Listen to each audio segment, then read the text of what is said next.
liberdade que foi reconhecida formalmente na Segunda Conferência Mundial de Direitos Humanos de 1993, ela só vai se efetivar à medida em que os tribunais dialogarem entre si, que uma decisão da Corte Interamericana de Direitos Humanos seja usada como referência nas decisões internas no Brasil, como foi feito no caso do diploma de jornalista em 2009, quando a Corte Europeia de Direitos Humanos usar decisões da Corte Interamericana, como é o caso do desaparecimento forçado de pessoas. Então, a gente vê essa interação e essa aproximação entre as decisões dos tribunais como um fortalecimento do reconhecimento de que os direitos humanos são universais, devem ser protegidos para todos os seres humanos e devem ser aplicados em todas as decisões. Isso a gente consegue confirmar a cada dia quando a gente percebe que a dignidade humana, ela não varia de tempo ou não varia de espaço, ela só tem pequenas mudanças com relação a avanços tecnológicos. Então, no passado, a gente tinha a ideia da garantia do direito à informação e era por outros caminhos, mas hoje a gente tem o direito à informação pela internet, pela rádio. Vejo vocês agora, além de ouvir a Rádio Justiça, eu consigo vê-los, isso é fantástico. Então, quanto mais a gente tiver esse diálogo entre os tribunais, mais a gente concretiza a universalidade de direitos humanos, algo tão importante para garantia dos direitos fundamentais das pessoas de todas as partes do mundo. Doutora Bruna Nowak, a senhora que já acompanha isso há algum tempo, faz um trabalho junto ao CNJ também, e qual é a importância então dessa observação do que é acordado mundialmente com as nossas decisões locais? Bom, acho que os professores fizeram excelentes apontamentos sobre essa necessidade de cortes internas se abrirem para aquilo que é discutido no plano internacional, principalmente com essa ideia de maximizar a proteção de direitos, né? Então, hoje, o nosso texto constitucional, ele não deve ser lido de maneira isolada, né? Nós devemos olhar para esses parâmetros protetivos, quer sejam eles estabelecidos pelas Nações Unidas, quer seja pela Corte Interamericana, pela Corte Europeia. Então, a tendência é que realmente as cortes se abram cada vez mais e aprimorem os seus parâmetros de julgamento com vistas à proteção de direitos, né? Então, por exemplo, a Corte Interamericana de Direitos Humanos, até hoje ela já proferiu 12 sentenças em face do Estado brasileiro e 9 dessas decisões estão em fase de cumprimento. Então, existem uma série de obrigações que o poder público em geral, não apenas o poder judiciário, mas também o executivo e o legislativo tem de implementar essas decisões que têm por finalidade não apenas reparar violações das vítimas específicas dos respectivos casos, mas também de possibilitar que violações como essas não se repitam, que é o que nós chamamos de garantias de não repetição. Então, nós falamos aqui especificamente de tribunais, do Poder Judiciário, do STF, mas existem muitas dessas obrigações internacionais que se estendem para outros órgãos também, incluindo a administração pública. Doutora Olivia Ricarte, e essa importância, então, o que a senhora pode acrescentar? Então, acrescentando mesmo, né? Porque eu acho que os nossos convidados, os meus companheiros aqui de debate já mencionaram os grandes pontos assim, de relevância desse olhar comparado. Então, acrescentando, quando a gente pensa em olhar comparado, mesmo que seja fora do espectro da jurisdição constitucional, quando a gente pensa no mundo globalizado, como a doutora Cristine iniciou esse nosso primeiro raciocínio aqui no debate, quando a gente pensa no mundo globalizado, a gente pensa em política cambial, a gente pensa em crise migratória, a gente pensa em transações de agronegócio, a gente pensa em uma série de... São inúmeros exemplos, eu poderia ficar aqui até a noite citando inúmeros exemplos de como nós estamos interligados no mundo globalizado, né? A gente não está mais falando apenas de controle de fronteira, a gente está falando de um mundo interconectado, interglobalizado e interdependente de verdade, né? Então, o que acontece no Japão vai ter um impacto aqui. A gente sempre fala no Giro pelo Mundo, a gente já falou várias vezes, né? Quando houve o bloqueio de grãos no Mar Negro, o preço do cuscuz aqui aumentou 10%, né? Então, para falar um exemplo prático para o amigo ouvinte poder visualizar no seu dia a dia, né? Então, é isso. Um mundo globalizado, um mundo interconectado e um mundo interdependente é isso. Aconteceu no Mar Negro, a gente sente aqui no nosso supermercado. Então, a importância do olhar comparado dentro do mundo globalizado é isso. É entender que as consequências são globalizadas. Então, a observância das atitudes tem que ter esse olhar comparado também. Por quê? Primeiro, porque o que acontece do outro lado do mundo pode impactar na nossa vida aqui. Os erros que uma política cambial equivocada ou que uma jurisdição constitucional que não alcança o jurisdicionado, a consequência a gente pode tomar como lição para que não se repita, e o sucesso também. Né? O sucesso a gente também pode tentar, entre aspas, copiar o exemplo sempre adaptando à realidade, porque, enfim, né, o Estado de Direito tem que funcionar para os seus súditos, para os seus cidadãos, para os seus jurisdicionados. Então, tem que ser adaptado à realidade local, sim, mas no mundo interdependente como a gente vive, é imprescindível e é inevitável, a gente nem consegue fugir disso, na verdade, mais, que a gente tenha esse olhar comparado, seja em política cambial, seja em política migratória e seja na jurisdição constitucional também. Professora Cristina, acabei não fazendo a primeira pergunta da forma devida, que é a Corte Interamericana de Direitos Humanos. Explica pra gente o que é essa corte, como ela é formada, qual é a finalidade dela. Acho que essa pergunta tinha que ser destinada para a Bruna, mas eu vou dar uma palhinha aqui. Depois ela vai a complementar. Bruna é a nossa, a Olívia também. Nossa especialista em Corte Interamericana. Mas o que eu posso dizer é que os países, principalmente após a Segunda Guerra Mundial, passaram a se dar conta de que não era suficiente para que o Estado de Direito pudesse promover todas as promessas, né, que esse modelo trouxe no final do século XVIII. Ou seja, a gente já tinha todo o século XIX e metade do século XX de ação do Estado de Direito, e se deram conta, né, os especialistas, os grandes juristas, os pensadores mundiais, de que esse Estado de Direito não poderia entregar todas as suas promessas, principalmente proteção de direitos fundamentais, né, sem uma perspectiva ampliada desses direitos fundamentais, que são os direitos humanos. A partir de então, começa-se um movimento mundial, um esforço de todas as nações de se reunirem para tratar dos direitos humanos, que é a perspectiva internacional, a perspectiva plurinacional dos direitos fundamentais, que já estavam, de uma forma ou de outra, bem sedimentados nos textos nacionais, que eram as constituições. Então, sim, a Corte Interamericana é fruto desse esforço mundial, e aqui voltado para o nosso continente, né, para que os países pudessem se reunir e debater as principais questões estruturais, né? Hoje nós estamos num assunto muito importante e delicado, inclusive fruto aí de alguma ebulição entre os poderes, que é a questão dos processos estruturais. Não faz muito tempo que as jurisdições constitucionais, né, especialmente a brasileira, mas outras da América Latina, começam a ser vozes relevantes. Isso, inclusive, tem um nome acadêmico com uma visão positiva, negativa, de crítica, de elogio, que é a questão do ativismo judicial, que é o controle de constitucionalidade de políticas públicas. Políticas públicas são processos que, quando chegam ao Poder Judiciário, vêm sob o nome de processos estruturais, porque não tem uma solução fácil. Inclusive, não tem uma solução nem difícil, porque o que é difícil a gente resolve objetivamente.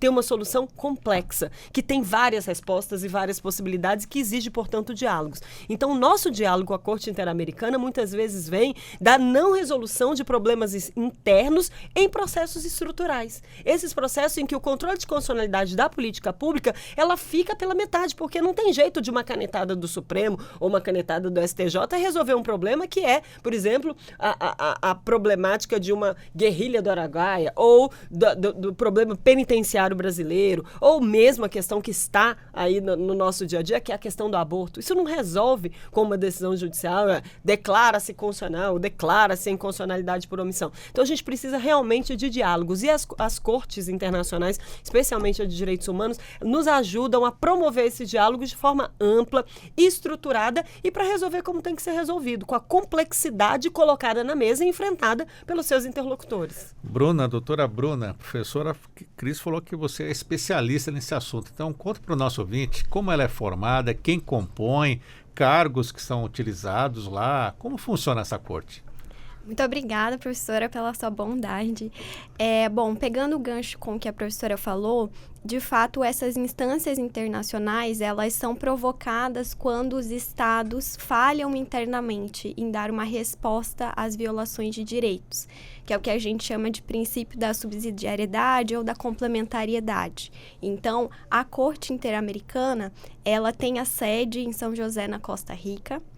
Ela foi estabelecida pelo Pacto de São José da Costa Rica, também conhecido como Convenção Americana sobre Direitos Humanos, de 1969, então bem ali nesse período pós-Segunda Guerra Mundial, como a professora comentou, em que a proteção dos direitos se tornou cada vez mais relevante no plano internacional. A Corte ela é composta por 7 juízes. Esses juízes eles são eleitos pela Assembleia Geral da Organização dos Estados Americanos. Então, aqui é importante ter em mente que a Corte ela é uma corte de jurisdição regional. Ela fica adstrita às Américas, né? Existe também a Corte Europeia de Direitos Humanos, a Corte Africana de Direitos Humanos e dos Povos, que tem suas jurisdições, né, sobre os respectivos continentes, mas aqui a nossa Corte ela fica restrita aos estados que aceitam a sua jurisdição. Então, não basta o Estado ter ratificado a Convenção Americana, é necessário que ele faça uma declaração especial reconhecendo que ele se submete à jurisdição da Corte. No caso do Brasil, essa declaração foi feita em 10 de dezembro de 1998, então esse é o nosso marco temporal. Significa que, via de regra, nós podemos discutir sobre violações de direitos humanos que foram praticadas pelo Estado a partir de 1998, com algumas exceções, dependendo de crimes continuados, por exemplo, quando tratamos do contexto da ditadura militar, por exemplo. Então, a Corte ela tem esse papel de dar uma resposta para essas violações de direitos humanos quando os estados não conseguem ou não estão aptos a fazê-lo, né, não têm vontade política. E ela estabelece esses parâmetros de proteção que devem ser incorporados não só nas interpretações que o Poder Judiciário Doméstico faz, né, aplicando a Constituição, aplicando a Convenção Americana e outros tratados, né? Existem outros tratados, não só a Convenção Americana, mas que têm incidência, né? Por exemplo, direitos das mulheres, a questão do desaparecimento forçado. Então, a Corte ela tem muito esse papel. Professor, falo com o senhor de novo, professor Vedovato. A Corte Interamericana de Direitos Humanos está aí, mas e os países que fazem parte dela são obrigados a acatar as decisões que são tomadas por essa Corte? Sérgio, eu queria dizer que a fala da professora Cristina e a fala da professora Bruna são fantásticas e nos ajudam a responder essa importante pergunta que você faz. O Brasil, como bem lembrado pela doutora Bruna, o Brasil em 10 de dezembro de 98, né, na comemoração dos 50 anos da Declaração Universal de Direitos Humanos, passou a se sujeitar à jurisdição da Corte. A partir do momento que ele passa a se sujeitar à jurisdição da Corte, ele está obrigado a cumprir as decisões da Corte. E, se não cumprir, poderá sofrer as sanções de até mesmo ser excluído da Organização dos Estados Americanos. Dito isso, e isso se aplica a todos os países, né, mas dito isso, a gente precisa reconhecer que existem reações à atuação da Corte Interamericana de Direitos Humanos, especialmente nos últimos anos, né? A Carta de Lima, que foi feita em 2019, ela vai nos trazer países como Brasil, naquela época, Argentina, Peru, Chile, países que queriam restringir as decisões da Corte, meio que trazendo para a Corte Interamericana algo que existe na Corte Europeia de Direitos Humanos, que é a margem de apreciação nacional ou a reparação equitativa. Eles falavam mais especificamente da margem de apreciação nacional, que era dizer que existem questões que devem ser decididas pelos estados somente, né? Só para a gente ter uma visão. Lá na Europa, o caso Lazzi versus Itália, que é sobre crucifixo em salas de aula de escolas públicas na Itália, foi reconhecido como uma questão de margem de apreciação nacional. Ou seja, a Corte Europeia de Direitos Humanos não deveria determinar o que seria feito pelos Estados. E aqui na Corte Interamericana a gente não tem isso. Na Corte Interamericana os países devem cumprir. O Brasil até está atrasado no cumprimento de algumas decisões da Corte Interamericana, especialmente no caso Gomes Lund, em que o Brasil não cumpriu a determinação de investigação criminal e eventualmente, condenação dos torturadores, dos estupradores, dos homicidas da ditadura militar de 64 a 85. Então, existe uma reação contra a Corte Interamericana exatamente porque as decisões da Corte Interamericana são vinculantes e devem ser cumpridas. E são bastante impactantes no dia a dia, né? A gente tem o caso José Pereira, o caso da Fazenda Brasil Verde, casos que são que a gente chama de litigância estratégica de direitos humanos, que envolvem temas centrais, né, das entranhas do Brasil, né? O Brasil, quando se vincula à Corte Interamericana e, portanto, se sujeita às suas decisões, aceita que um órgão externo analise, né, as suas entranhas. Mas lembrando sempre que o Brasil colocou a Corte de Direitos Humanos no ato das disposições constitucionais transitórias. Então, é também um ato interno do Constituinte de 88 reconhecer que o Brasil se vincula e deve cumprir as decisões da Corte Interamericana. Professor Olívia Ricardo, acredito que nas suas aulas as pessoas devem perguntar, professora, mas o Brasil não cumpre as decisões da Corte? Como é que fica? Esse assunto é muito levado à sala de aula? É muito levado, até porque o Brasil sofre diversas condenações, né? E recomendações e medidas de urgência, medidas cautelares por parte do Sistema Interamericano de Direitos Humanos, que é formado não só pela Corte, como pela Comissão também, né? Então, esses dois órgãos funcionam em conjunto para a proteção de direitos humanos. Lembrando, amigo ouvinte, que a dignidade da pessoa humana é um dos fundamentos da nossa República. Né? Então, é um caminho a se seguir e é a base da existência do nosso Estado de Direito, da nossa República aqui do Brasil. Então, é base da existência do nosso Estado de Direito, a dignidade da pessoa humana e a proteção aos direitos humanos e a submissão ao Sistema Interamericano de Direitos Humanos como consequência técnica, como implementação técnica. Na verdade, um ponto leva a outro e a razão de existir dessa submissão, dessa aceitação da jurisdição não é uma vontade aleatória do Estado brasileiro, né? E aí, para o amigo ouvinte que deve estar se perguntando, pois é, mas e aí, o Brasil cumpre? A gente tem um exemplo prático ou as ferramentas do Sistema Interamericano de Direitos Humanos, Corte mais Comissão, não passam de um mero esforço retórico, não passam de palavras bonitas e sem implementação prática. Aí eu trago um exemplo que é o mais famoso atualmente, né, no Brasil. Acho que todo amigo ouvinte, sendo da área do direito ou não, que a gente tem amigos ouvintes sem ser da área do direito, eu recebo feedback nas redes sociais, temos ouvintes caminhoneiros pelo Brasil afora, fico muito feliz com isso. Então, para o amigo ouvinte que não é da área ou que é da área e não está fazendo aí o link, agora eu trago o caso da Maria da Penha, né? Caso Maria da Penha, o Brasil é um dos problemas estruturais do Brasil, é o chamado machismo estrutural, que tem como braço a violência doméstica. Esse braço de violência estrutural foi levado ao Sistema Interamericano de Direitos Humanos.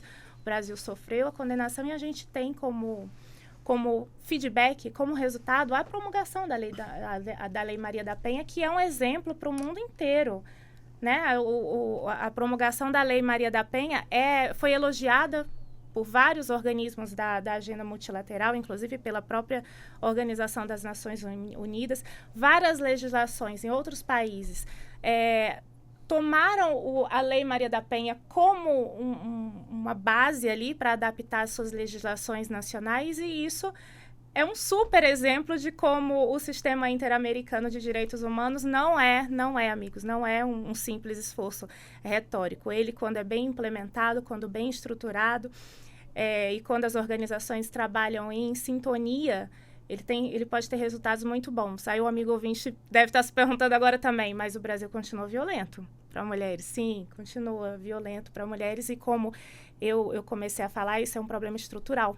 E problemas estruturais não se resolvem do dia para a noite, não se resolvem, como a doutora adiantou no começo do nosso debate, não se resolvem com uma, entre aspas, canetada, né, com uma promulgação de lei apenas. Vai além. Mas é um passo, e é um passo muito importante, e veio a partir desse olhar comparado, né, e veio a partir do Sistema Interamericano de Direitos Humanos. Só explicando, né, professora Christine Petter, o Brasil, o caso estava, indo para o esquecimento. A Corte Interamericana trouxe o caso Maria da Penha de volta e o Brasil teve que refazer. O que o Brasil teve que fazer além da Lei Maria da Penha? Eu vou ser um pouco mais dura que você, Sérgio. Não estava no esquecimento, não. O Brasil não estava enfrentando esse problema pelas instâncias oficiais do Poder Judiciário, do Poder Executivo, ou seja, o marido, né, o que causou todo o espectro, né, de múltiplas violências contra a esposa, que era essa mulher guerreira, brilhante, né, a Maria da Penha. Ela não estava conseguindo uma resposta do Estado internamente para a violência que vinha sofrendo. Por quê? Porque naquela época, a gente está falando, obviamente, né, da década de 90, do início dos anos 2000, não se tinha essa cultura de proteger a mulher no seu espectro interno do lar. Ou seja, era aquela famosa frase para aqueles que não são, né, versados no direito, e a cultura popular é muito mais professora, né, para essas questões que são estruturais. Em briga de marido e mulher, ninguém mete a colher, né? Então, essa visão estrutural de que o Estado não deveria se meter nas coisas que dizem respeito à família, à mulher. Esses dias eu estava lendo sobre a questão da administração da justiça em perspectiva de gênero, que nós estamos agora, né, a partir de uma resolução do CNJ, enfrentando todos os tipos de angústias e dúvidas.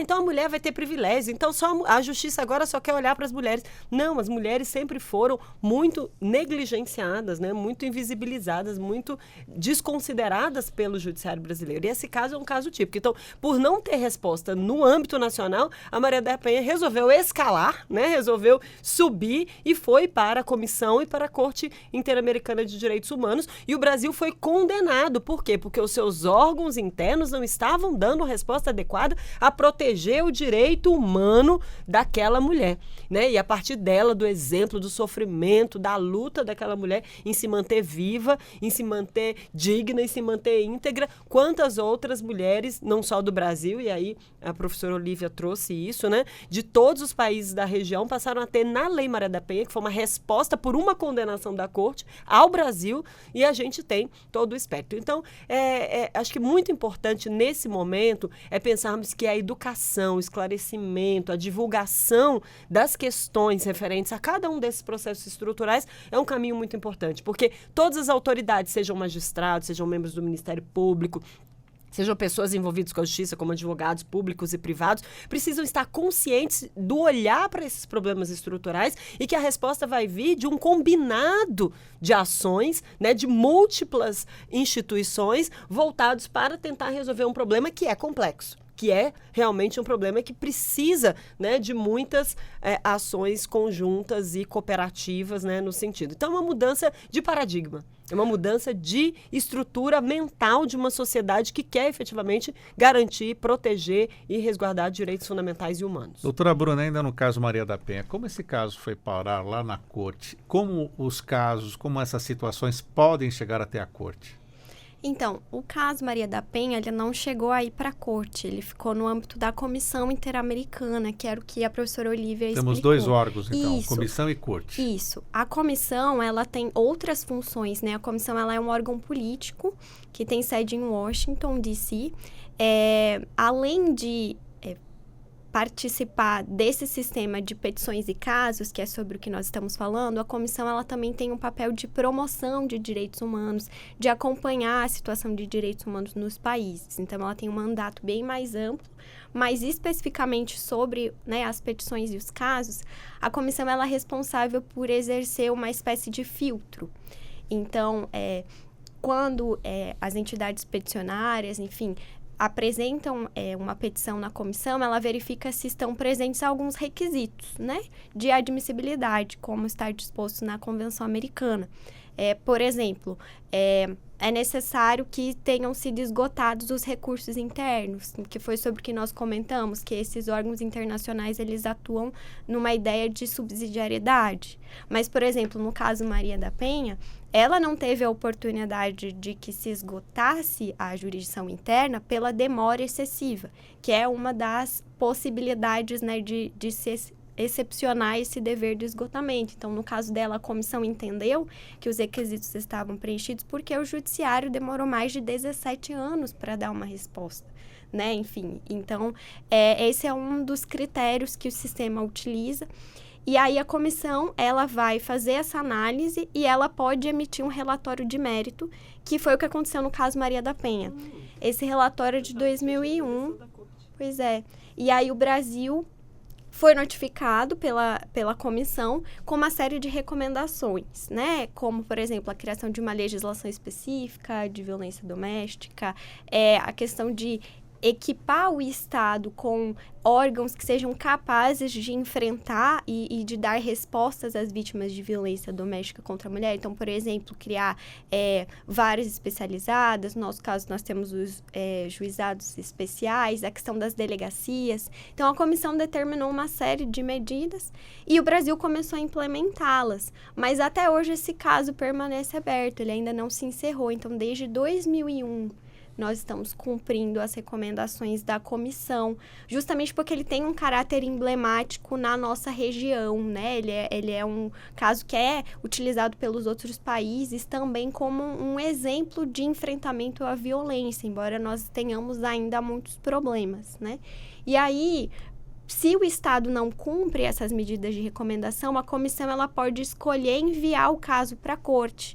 Não aconteceu no caso Maria da Penha, mas aconteceu, por exemplo, no caso Favela Nova Brasília, que é uma sentença que está em cumprimento e é bastante difícil sobre a pode violência. relembrar esse caso, qual foi? Claro, esse é um caso bastante difícil, porque ele envolve violência policial. Foram algumas incursões que aconteceram na década de 90 na favela Nova Brasília, no estado do Rio de Janeiro, que levaram à execução extrajudicial de várias pessoas e também à violência sexual contra 3 mulheres.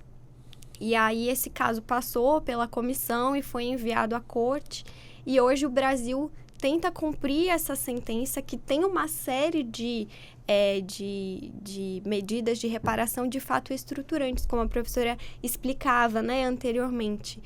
Então, nós temos também, no caso Favela Nova Brasília, um diálogo com o Supremo Tribunal Federal no âmbito da ADPF, né, da Arguição de Descumprimento de Preceito Fundamental, uma ação constitucional que tem um nome gigantesco. É a 635, né, que está ainda em apreciação, mas já teve algumas manifestações, acredito que em sede cautelar, em que houve referência específica, né? Essa ADPF, ela foi proposta no contexto da pandemia, né, pedindo-se, né, ao Supremo que tomasse alguma providência para que não fossem feitas incursões em favelas no contexto, né, da pandemia e do isolamento social. E aí o ministro Fachin, que é o relator, acabou fazendo esse diálogo com a corte no âmbito do caso Favela Nova Brasília e determinando uma série de medidas para o poder público adotar. Ainda rapidinho, no caso Maria da Penha, como a comissão tomou conhecimento? É uma ONG que faz a denúncia? Como é que funciona isso? No caso da Maria da Penha especificamente, são algumas instituições da sociedade civil, dada a relevância da pauta, né, de enfrentamento à violência contra a mulher. Consigo me lembrar aqui de cabeça do CEGIL, que é o Centro pela Justiça e o Direito Internacional, que eu acho que é uma das ONGs assim, mais atuantes que nós temos nas Américas, não é só no Brasil. E aí eles representam, então, né, no caso ela como uma vítima individualizada, mas também representam vítimas, enfim, familiares de vítimas que já faleceram também, como, por exemplo, no Favela Nova Brasília. Professor Luiz Vedovato, algo ainda a acrescentar ou posso fazer uma outra pergunta? Sérgio, eu acho que as professoras foram completas ao falar do tema. Eu só diria que esse sistema internacional, reforçando o que foi dito anteriormente pela professora Cristine, que esse sistema internacional é uma forma de proteger cada vez mais as pessoas que estão dentro do país. Porque, como bem foi dito, os órgãos internos podem não ser suficientes para essa proteção. Então, esse seria o elemento que eu acrescentaria para reforçar o que já foi dito. Eu faço uma outra pergunta, professor. E o Tribunal de Haia tem a ver também com esta representação e o respeito que o Brasil precisa ter sobre essas decisões? Eu diria que na Haia a gente teria 2 tribunais relevantes para a nossa discussão. O primeiro e o mais antigo é a Corte Internacional de Justiça, que não tem os direitos humanos como foco central, porque ele julga estados a partir de demandas trazidas por estados, mas a gente teve até recentemente a representação do professor Antônio Augusto Cansado Trindade, que foi presidente da Corte Interamericana de Direitos Humanos e da Corte Interamericana de Direitos Humanos e da Universidade de Brasília. Ele era professor da Universidade de Brasília, ele também foi para a Corte Internacional de Justiça na Haia. E lá ele deu várias decisões importantes sobre proteção de direitos humanos, especialmente, eu me lembro aqui do caso Kosovo. E mais recentemente, por conta da guerra da Ucrânia, da Rússia invadindo a Ucrânia, né, a Ucrânia entrou com ação contra a Rússia na Corte Internacional de Justiça por conta de genocídio. Então, existe essa discussão na Corte Internacional de Justiça. O outro tribunal que fica na Haia, que também tem relevância para o nosso debate, está na nossa Constituição, no parágrafo 4º do artigo 5º, é a Corte, é o Tribunal Penal Internacional. E o Tribunal Penal Internacional, ao abrir espaço para a condenação de pessoas envolvidas com massivas violações dos direitos humanos, que tenham cometido crimes como genocídio, crime de guerra, crime contra a humanidade, crime de agressão, eles podem ser julgados lá individualmente. E o caso mais recente, mais conhecido, é o caso de determinação de prisão do presidente russo, o Vladimir Putin, por conta do deslocamento forçado de crianças da Ucrânia para a Rússia, que também é entendido como um tipo de genocídio. Mas você tem ali elementos relevantes para essa discussão. No caso recente que foi iniciado com a guerra o segundo momento de guerra do Azerbaijão contra a Armênia, o Luiz Moreno Ocampo, que foi o primeiro promotor do Tribunal Penal Internacional, identificou elementos para condenação dos agentes azares como autores de crimes de genocídio. Então, esses 2 tribunais são fundamentais e é muito importante que o Brasil tenha colocado na reforma do Judiciário, na Emenda Constitucional 45, de 8 de dezembro de 2004, o parágrafo 4º na Constituição Federal, dizendo que o Brasil se sujeita à jurisdição do Tribunal Penal Internacional ao qual ele se vinculou. Então, esses 2 tribunais da Haia são de grande importância. Eu diria que o segundo ainda caminha, né, ainda está se estruturando, mas também muito importante, especialmente lembrando da presença da professora Silvia Steiner como ex-juíza da Corte do Tribunal Penal Internacional. Então temos Corte Internacional de Justiça e o Tribunal Penal de Haia. Exato. Os 2 estão lá na cidade da Haia, na Holanda. E nesse caso, é o berço do direito internacional. E nesse caso de Vladimir Putin, professora Olivia Ricarte, se ele viesse ao Brasil, como é que ficaria a situação dele? Seria preso ou não seria preso? Tivemos uma dúvida aí sobre isso. Pois é, nós tivemos uma dúvida sobre isso, inclusive na cúpula que aconteceu na África do Sul, né? Que o presidente chegou a cogitar, não sei se colocou em prática Vou ficar devendo, até porque o presidente Putin nem foi, nem chegou aí na cúpula. Nossos convidados podem complementar também à vontade. Claro. Sinta-se à vontade. Enfim, mas ficou essa dúvida, né? Se o país é membro, né, do Tribunal Penal Internacional, ele é obrigado a prender, a efetuar essa prisão, e aí fica a dúvida. E aí, de acordo com o governo sul-africano, eles cogitaram, inclusive, sair do Tribunal Penal Internacional para poder receber o presidente Putin, né? E ele acabou não indo. Então, se eles saíram ou não, enfim, se eles vão sair ou não do Tribunal Internacional, do Tribunal Penal Internacional, aí são cenas dos próximos capítulos. E agora fica a dúvida para a cúpula que vai acontecer no Brasil, né? Como é que o Brasil vai se comportar? Por hora, foi ventilada uma questão até interessante, né? Que os países que mais estão pressionando por essa prisão não compõem, né? Não são membros do Tribunal Penal Internacional, né? Que, por exemplo, os Estados Unidos. E, enfim, então fica essa dúvida aí e essa saia justa diplomática e como membro do Tribunal Penal Internacional. E aí a gente vai ter que assistir como é que vai se desenrolar. Se o Brasil vai sair do Tribunal Penal Internacional, se ele vai desobedecer a jurisdição do Tribunal Penal Internacional, e é isso. Mas a gente precisa ponderar que existem princípios internacionais, né? Existe a submissão ao Tribunal Penal Internacional com base na assinatura dos tratados, mas existe também princípios como a soberania, a autodeterminação dos povos. É um exercício de ponderação de princípios internacionais. Então, a gente precisa ficar observando. Eu gostaria de fazer um gancho com relação ao nosso tema aqui do debate, né, que é o diálogo entre cortes. O professor trouxe o exemplo, porque o motivo, né? O motivo da expedição do mandado de prisão do Putin seria o caso do deslocamento forçado de crianças para a Ucrânia.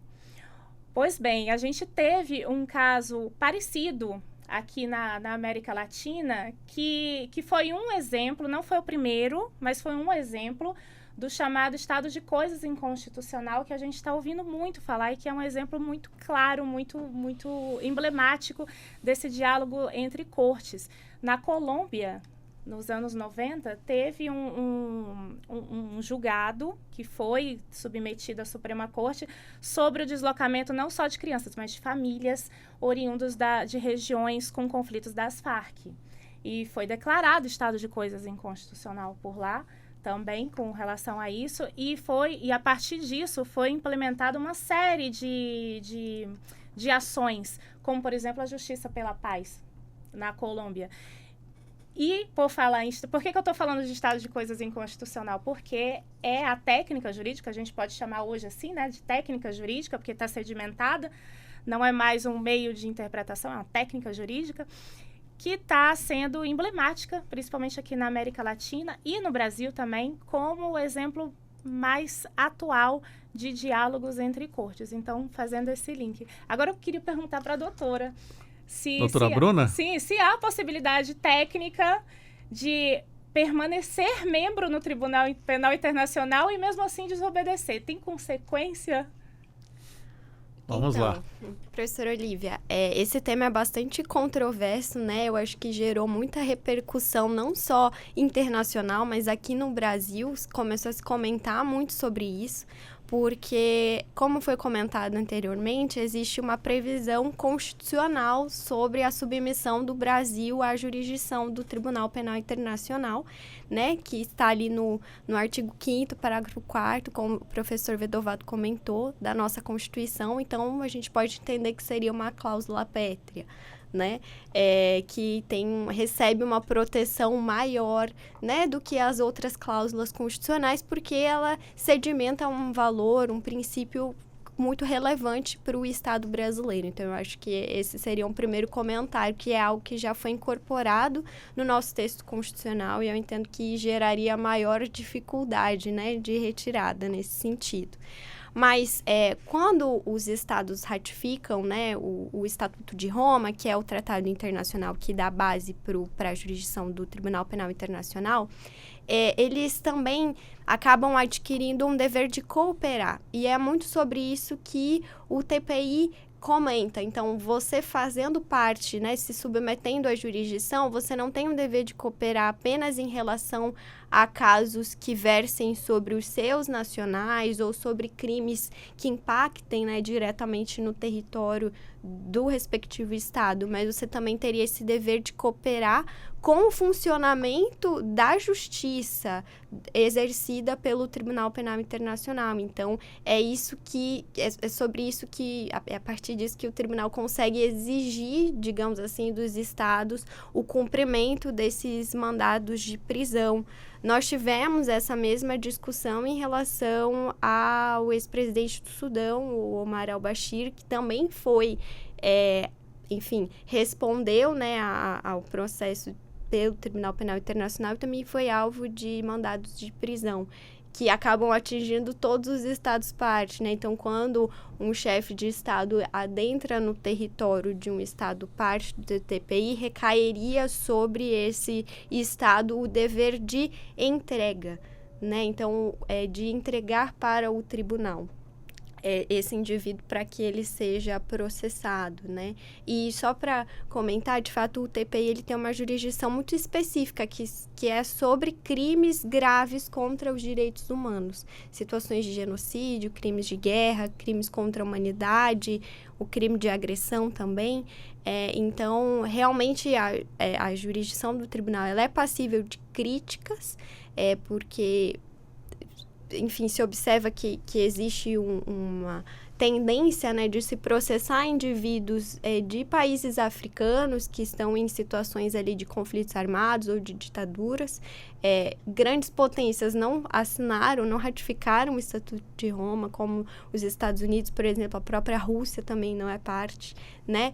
Mas, de fato, a jurisdição do tribunal é acionada nesses casos excepcionais. Então, eu também estou bastante curiosa para ver os desdobramentos. Professora Christine Petter, e o STF, como ele tem sido, então, podemos dizer, permeável esse diálogo com as cortes estrangeiras? Esse tema me é muito caro, inclusive eu escolhi esse tema, né, como objeto da minha pesquisa para o doutoramento. Lá se vão 10 anos já, né, que eu concluí o doutorado. Então lá se vão 15 anos que esse tema passou a ser oficialmente um tema das minhas linhas de pesquisa, da minha reflexão acadêmica estrito sensu. O Supremo Tribunal Federal e essa abertura às jurisdições, né, às decisões, aos entendimentos das jurisdições de outros países, que a gente chama de sentenças estrangeiras ou de sentenças internacionais, vindas dessas cortes, né, multilaterais, especificamente protetivas de determinados tipos de direitos. Então, os direitos fundamentais aqui no Brasil, especialmente a partir desse momento em que os direitos fundamentais passam a ser muito sindicados, muito trazidos, né, à proteção explícita da Corte, realmente tem uma importância crucial. O Legislativo sempre teve, no direito comparado, uma fonte importante das suas produções legislativas, mas isso não era muito comum no Poder Judiciário, por conta da ideia de competências, por conta da ideia dessa jurisdição nacional, em que, obviamente, a força, né, de uma decisão, ela está na capacidade que o próprio Estado tem de obrigar as pessoas a cumprirem essas decisões.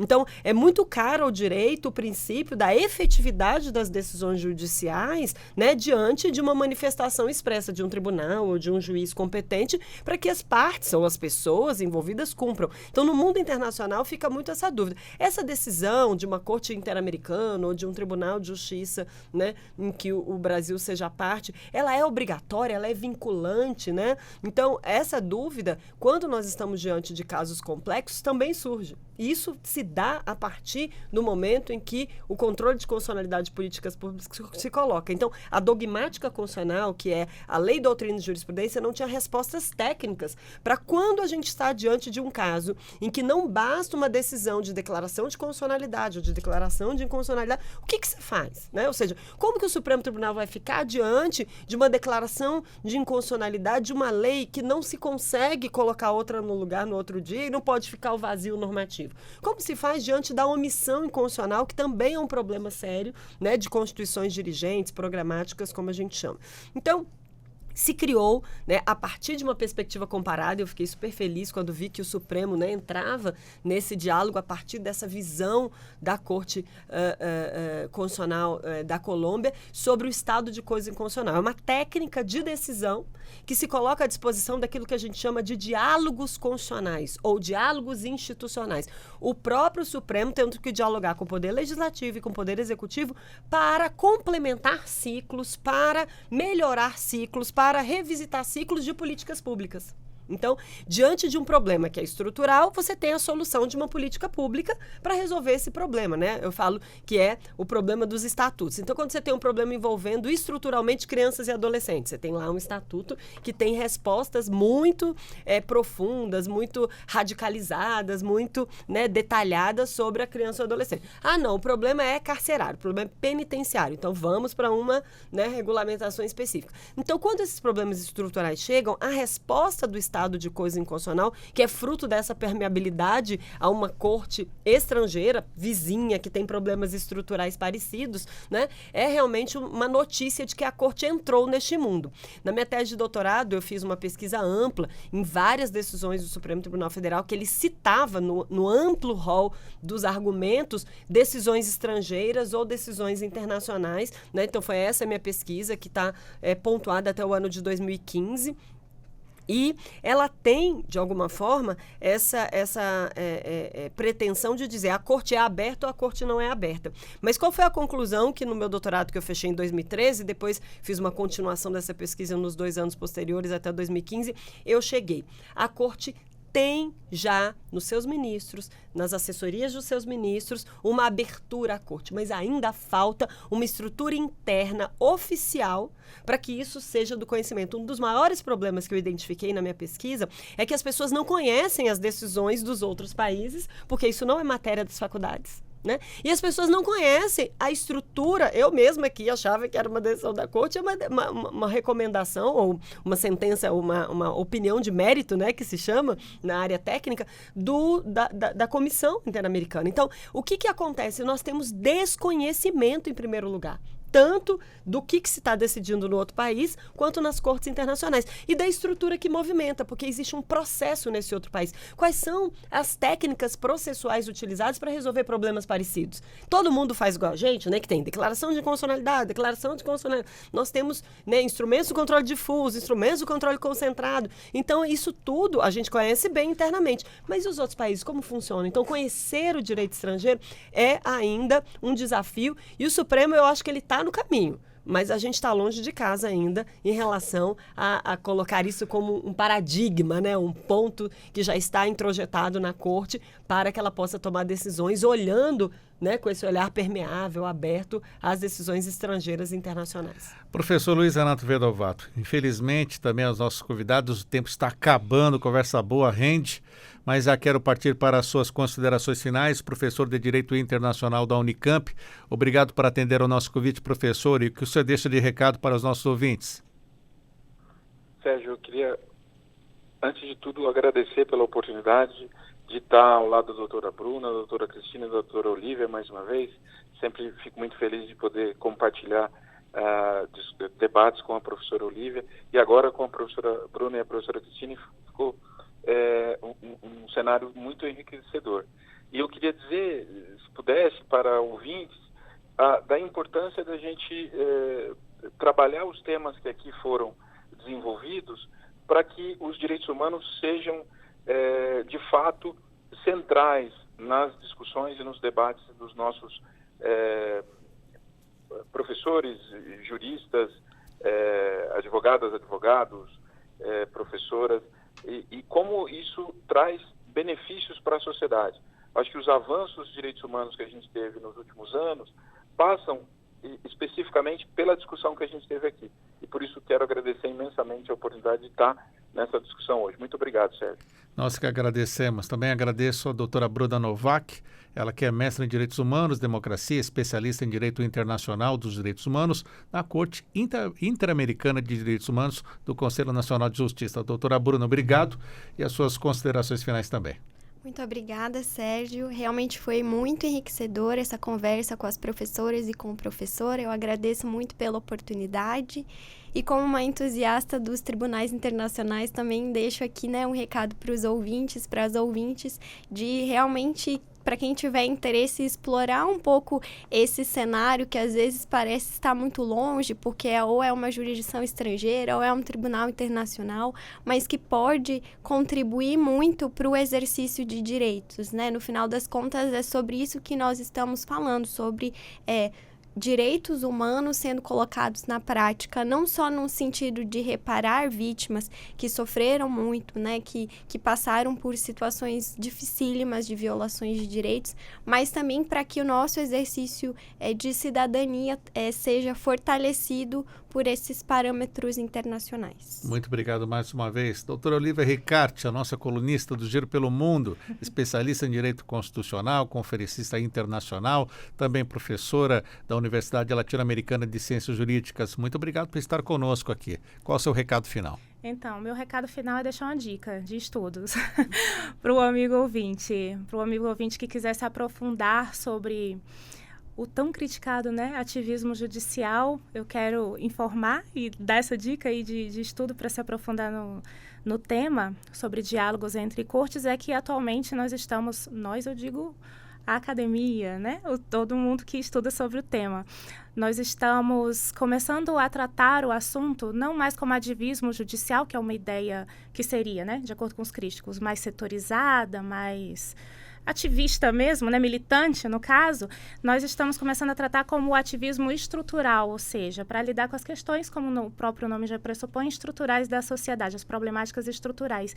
E o estado de coisas inconstitucional, o diálogo entre cortes, as técnicas decisórias com relação a isso, seria um braço desse ativismo estrutural, que é mais um mecanismo, né? E sobre estado de coisas inconstitucional, que é o mais emblemático diálogo entre cortes que a gente tem na atualidade, quero deixar uma dica de estudos. A gente tem a DPF aqui no Brasil, 347, e a gente tem também o que começou tudo isso, né? O que começou todo esse movimento de estado de coisas inconstitucional, que foi lá na Colômbia, nos anos 90. Aí eu vou deixar, tomem nota, amigos. Sentença de tutela de urgência da Suprema Corte da Colômbia, número 153 de 1998. Leiam as duas e façam as suas próprias ponderações, depois dá o feedback para a gente nas redes sociais. Muito bem. Professora Cristine Petter, professora de Direito Constitucional, obrigado por estar conosco também. Uma grande alegria poder estar aqui na Rádio Justiça, né, diante de um quadro de ouvintes tão especializado, tão afetivo, e agradecendo imensamente a oportunidade, né, um orgulho danado de estar aqui ao lado da Bruna, essa super especialista nesse tema, e da professora Olivia, né, que sempre quis tanto conhecê-la pessoalmente. Finalmente a Rádio Justiça propiciou esse encontro. Eu que sou ouvinte do Giro pelo Mundo, para tentar, né, me atualizar aí das questões que estão no radar da professora Olivia. E a você, Sérgio, nosso muito obrigado por trazer pautas tão relevantes, né? Está na ordem do dia das jurisdições constitucionais, estudar, pensar nessa abertura das cortes a esse mundo globalizado. Então, tanto em colunas, né, já fixas, como é essa da professora Olivia, do Giro pelo Mundo, quanto nesse debate sobre quais são as decisões que impactam efetivamente as decisões da nossa Suprema Corte. Acho que essa pergunta tem que ser feita, né? Qual é o direito comparado, a jurisprudência comparada, que tem feito parte do imaginário dos seus ministros, né? Das suas assessorias. Eu acho que essa é uma pergunta que a Rádio Justiça deve nos ajudar a esclarecer e promover. A minha dica aí, como professora também, é que os alunos e alunas se interessem pelos temas, né, das cortes e jurisdições comparadas, tanto as internacionais quanto as nacionais estrangeiras, porque isso é realmente muito relevante para que as nossas decisões sejam cada vez mais fundamentadas, cada vez mais interconectadas com esse mundo que é aberto e globalizado, como a gente tem falado aqui. Muito obrigado às nossas convidadas. Professor Luiz Vedovato, também muito obrigado. 11 horas em ponto, Revista Justiça fica por aqui. A apresentação e edição de Sérgio Duarte, a produção de Leandro Bezerra, trabalhos técnicos Roberto Glória, programação musical Josemar Fernandes, coordenação de jornalismo Marcela Luiza. Secretaria de Comunicação Social, Supremo Tribunal Federal. Lembro que essa entrevista vai ficar disponível também para você ouvinte assistir lá no YouTube quantas vezes quiser. Futuramente estará lá o link. Você fica agora com o Felipe Seabra e o Capital do Rock. Um excelente dia para você e até segunda-feira.